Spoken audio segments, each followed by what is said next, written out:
Hi, so this is reflection number two for a scalability class where where I'm going to talk about module number two and some of the interesting topics that I read and that I found pretty interesting in this module. So I want to start with the democratizing innovation and the difference between producer and user innovation, and I found that topic very interesting, and to see how the innovation is being modified and how users are able to innovate by themselves.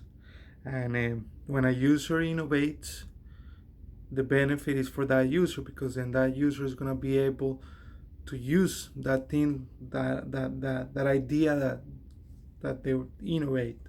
And then when the manufacturer innovates, actually the benefit goes to the manufacturer, because now with that innovation they are going to be able to sell that innovation, that idea, to the user.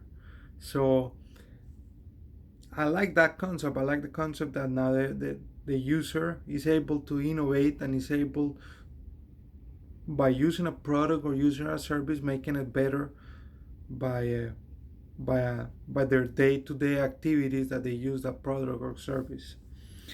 Another topic that I learned was the wisdom of crowds and crowdsourcing, and how is that important. And that's important, and I can sense that the importance of that in in a group project, that the group is more important than an individual. And you can see that in sports, in a soccer team, in a football team.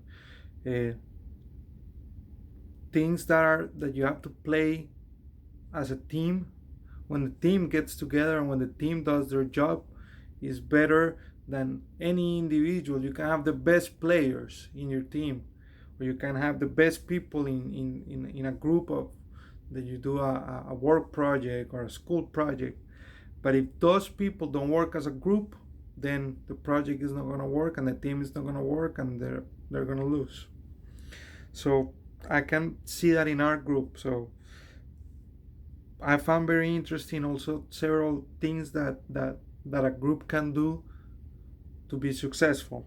So each person has to be independent, and each person has to have a objectivity, so then you can grow from the other people in your group. And I feel that we have that in our group. Each one of us does things differently, and each one of us is diverse, which is another characteristic of a good group.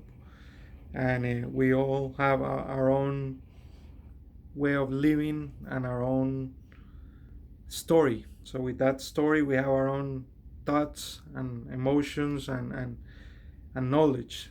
Each one of us has a different knowledge, and we bring it to the group. Some of the problems that we have had and that I think are mentioned in these lectures are defining solutions. We're having a problem right now to see what solution we're going to pick for a project. Coordination and cooperation. Coordination and cooperation are sometimes hard.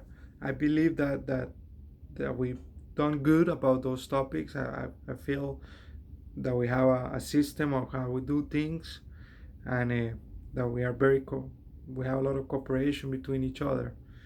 Um, and lastly, the platform idea and the example that's there on the lecture about the Nokia products compared to the iPhone, and how Nokia broke, like went bankrupt, compared to like now what iPhone is doing, and Apple, and the difference on what you need to do right now for a business to be successful, and how platform and building an ecosystem of your products is the most important thing, and the most important thing that is going to make you successful.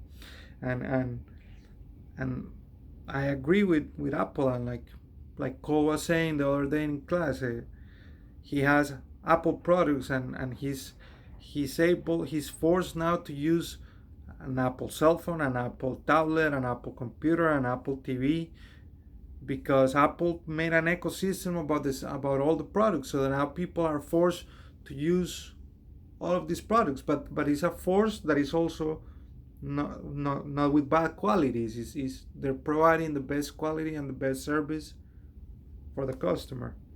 So that was pretty much module 2. It was pretty interesting to do all the reads and to watch some of those videos, and this was the most important thing that I can process in my head and that I can have going forward from now on.